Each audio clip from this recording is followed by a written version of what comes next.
कैसे हैं दोस्तों आप सभी का मैं आपके मंच the success point at the rate पे शानदार महत्वपूर्ण टॉपिक पर एक बार फिर से आपका स्वागत करता हूं। दोस्तों आज का जो विषय है, आज का जो टॉपिक है वो हमारा आधुनिक भारत के इतिहास से संबंधित होगा और उसके अंतर्गत हम लोग ने जो राज्य है उसके इतिहास से संबंधित, यानी कि जो राज्य इम्पोर्टेंट हैं उस राज्य से संबंधित हमने उसका इतिहास देखा। आज हम देखेंगे हैदराबाद के इतिहास से संबंधित कुछ महत्वपूर्ण तथ्यों को दोस्तों, क्योंकि जो हैदराबाद का इतिहास है, मैसूर का है, अवध का है, बंगाल का है या और राज्यों का जो इतिहास है वो आपके एग्ज़ाम टॉप ऑफ व्यू से काफ़ी इंपॉर्टेंट है प्यारे दोस्तों। बस समझ में आ रही है, बड़ी इंपॉर्टेंट है।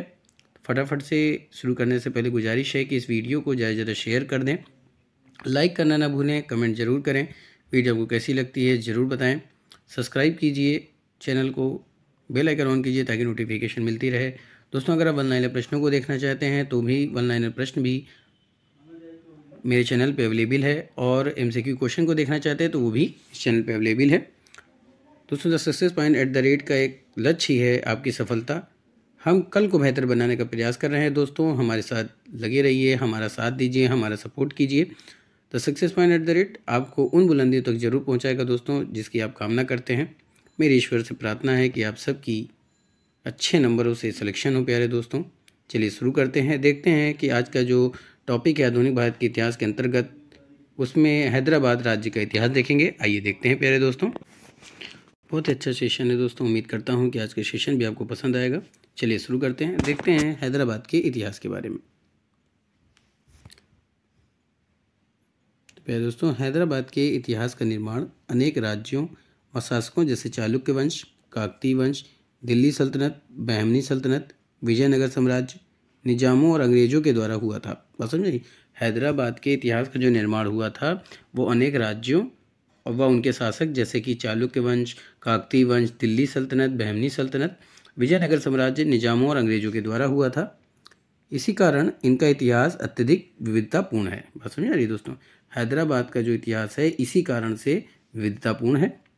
मुगल बादशाह के द्वारा चिन किलिच खां को निजामुल मुल्क की उपाधि प्रदान की गई और दक्कन का गवर्नर बना दिया गया। बस समझे, मुगल बादशाह के द्वारा जो चिलिच खां था उसको निजामुल मुल्क की उपाधि प्रदान की गई और दक्कन का गवर्नर बनाया गया।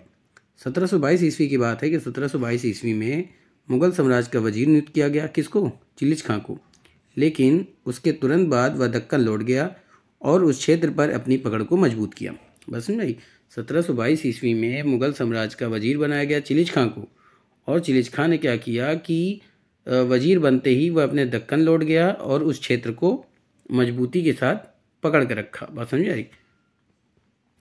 उसके उत्तराधिकारी हैदराबाद के निजाम कहलाए, यानी जो चिलिच खां था उसका जो उत्तराधिकारी था वो क्या कहलाए? हैदराबाद के निजाम कहलाए। आगे चलते हैं। आगे है दोस्तों, हैदराबाद के निजामों के द्वारा लगभग 2 सदी तक हैदराबाद पर शासन किया गया। यानी हैदराबाद के निजामों के द्वारा हैदराबाद पर लगभग 2 सदी तक शासन किया गया और हैदराबाद का जो सांस्कृतिक एवं आर्थिक दृष्टि से विकास हुआ। समझ में, हैदराबाद के शासकों का जो विवरण है वो इस प्रकार है कि हैदराबाद में जो शासक हुए उनके बारे में हम देखेंगे। तो हैदराबाद के निजामों के द्वारा लगभग 2 सदी तक शासन किया गया और हैदराबाद का सांस्कृतिक और आर्थिक विकास हुआ। बात समझ आ रही दोस्तों? आइए देखते हैं। तो हैदराबाद के शासकों में पहले थे प्यारे दोस्तों निजामुल मुल्क। आइए उसके बारे में देख लेते हैं। तो हैदराबाद राज्य का संस्थापक कौन था? निजामुल मुल्क था, जिसने 1738 ईस्वी में पेशवा के साथ भोपाल की संधि की और 1739 ईस्वी में करनाल के युद्ध में मध्यस्थ की भूमिका निभाई। बात समझाई। हैदराबाद का संस्थापक किसको माना जाता है? निजामुल मुल्क को माना जाता है।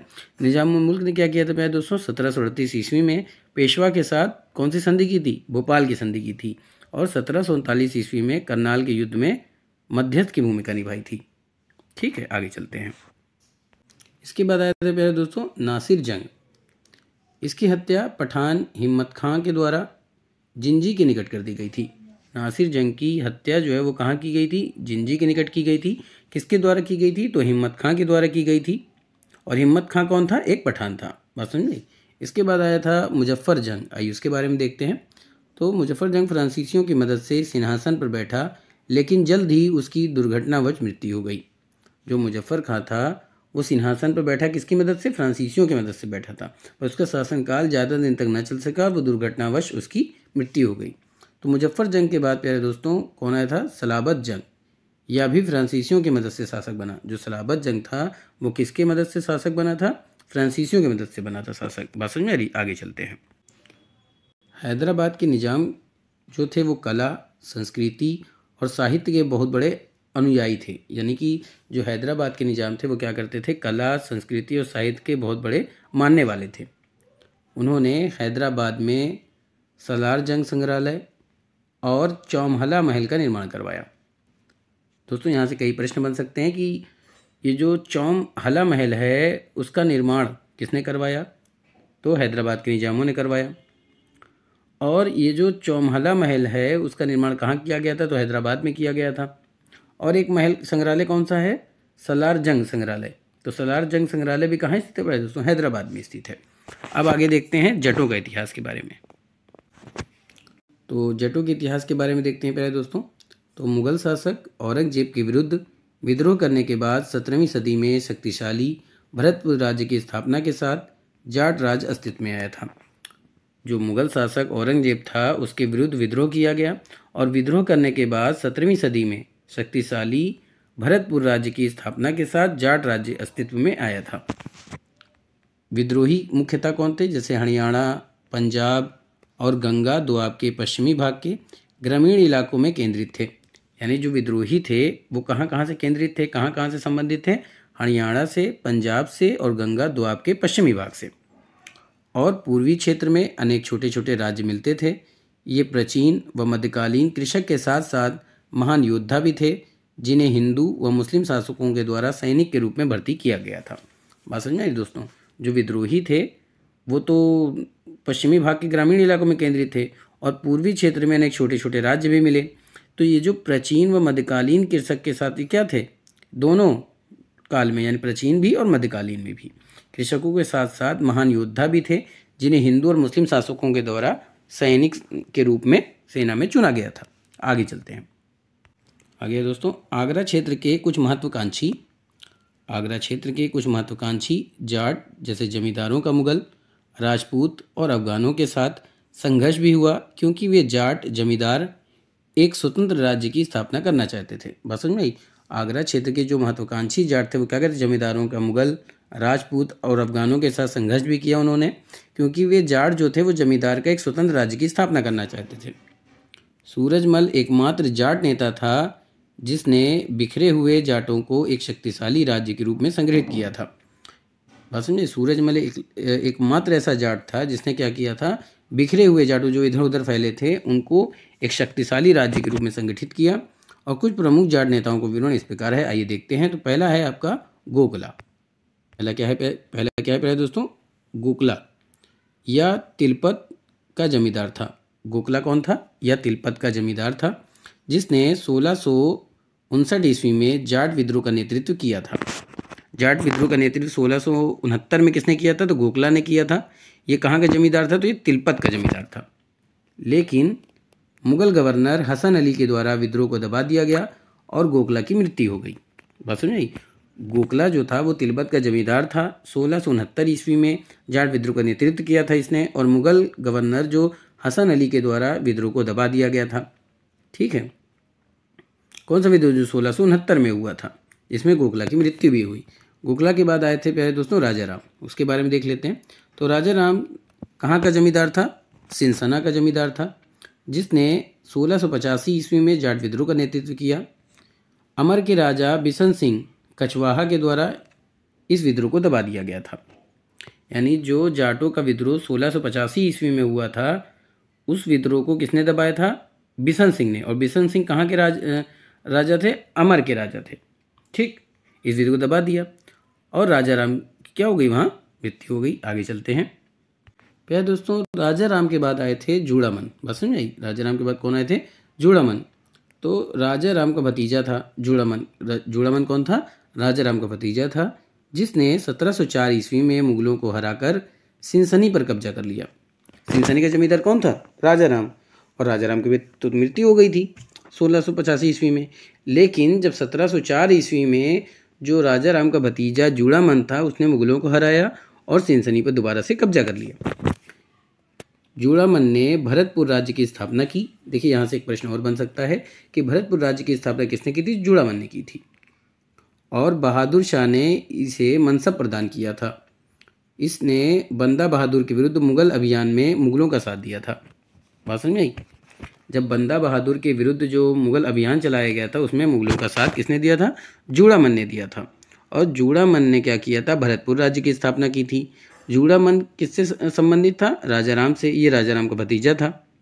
ठीक है, आगे। और जूड़ामन के बाद कौन आया था? बदन सिंह। आइए उसके बारे में देख लेते हैं, बदन सिंह के बारे में। तो प्यारे दोस्तों, जूड़ामन का भतीजा कौन था? बदन सिंह। ठीक। राजा राम का भतीजा कौन था? चूड़ामन। और चूड़ामन का भतीजा कौन था? बदन सिंह, जिसे अहमद शाह अब्दाली ने राजा की उपाधि प्रदान की थी। बदन सिंह को राजा की उपाधि किसने प्रदान की थी? अहमद शाह अब्दाली ने। बदन सिंह जाट राज्य भरतपुर का वास्तविक संस्थापक माना जाता है।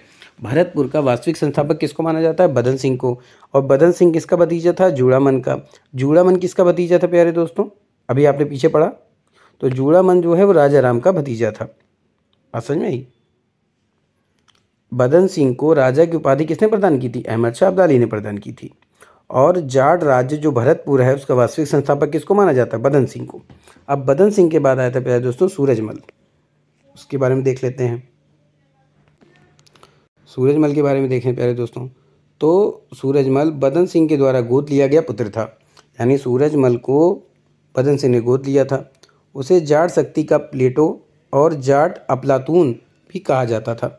सूरजमल को जाट शक्तियों का प्लूटो और जाट अफलातून भी कहा जाता था, क्योंकि उसने जाट राज्य को चरम उत्कर्ष पे पहुंचाया था।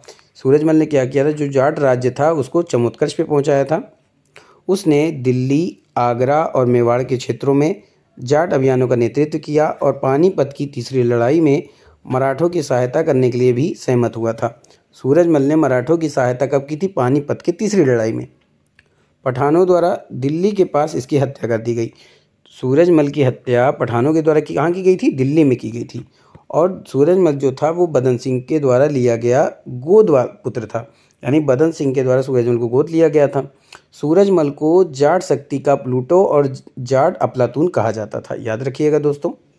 ठीक, चलिए आगे चलते हैं। पहले दोस्तों हमने सूरजमल के बारे में देख लिया, चूड़ामन के बारे में देख लिया। तो फिर से एक बार दोहरा लेते हैं, रिवीजन कर लेते हैं कुछ पॉइंटों को।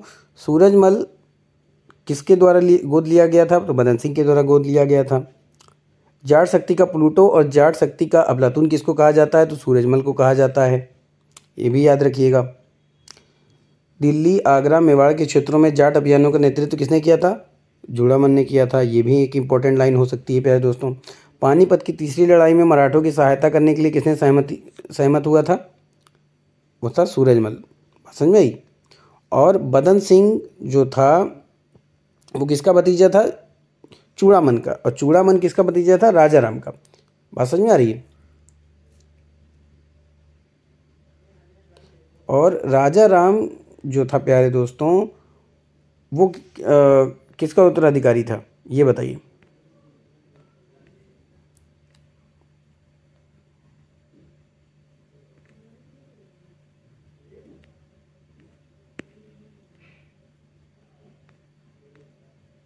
देखिए भाई दोस्तों, जो राजा राम था वो सिंसना का जमींदार था। 1685 ईस्वी में इसने जाट विद्रोह का नेतृत्व किया था और अमर के राजा बिशन सिंह के द्वारा इसको विद्रोह दबाया गया और वहीं इसकी क्या हो गई? हत्या हो गई। और जो राजा राम था वो किसके बाद आया था? वो गोखला के बाद आया था। याद रखिएगा क्रम वाइज दोस्तों, ये एग्ज़ाम में क्रम पूछा जा सकता है। गोखला, राजा राम, चूड़ामन, बदन सिंह, ठीक है, ये आपसे पूछा जा सकता है। तो दोस्तों आज का सेशन बहुत ही छोटा था। उम्मीद करता हूँ कि आपको पसंद आया होगा दोस्तों। बहुत ही लाजवाब सेशन चल रहा है, बहुत ही अच्छा टॉपिक है। कोशिश करिए कि ज़्यादा से ज़्यादा लोगों को इस चैनल से जोड़ने का प्रयास करें, ज़्यादा से ज़्यादा लोगों तक पहुँच हो इस चैनल की दोस्तों। तो सक्सेस पॉइंट डायरेक्ट को सब्सक्राइब कीजिए, बेल आइकन ऑन कीजिए ताकि नोटिफिकेशन मिलती रहे। लाइक कीजिए, कमेंट कीजिए। वीडियो आपको ज़रूर कैसी भी लगती है आप कमेंट में ज़रूर बताएं दोस्तों।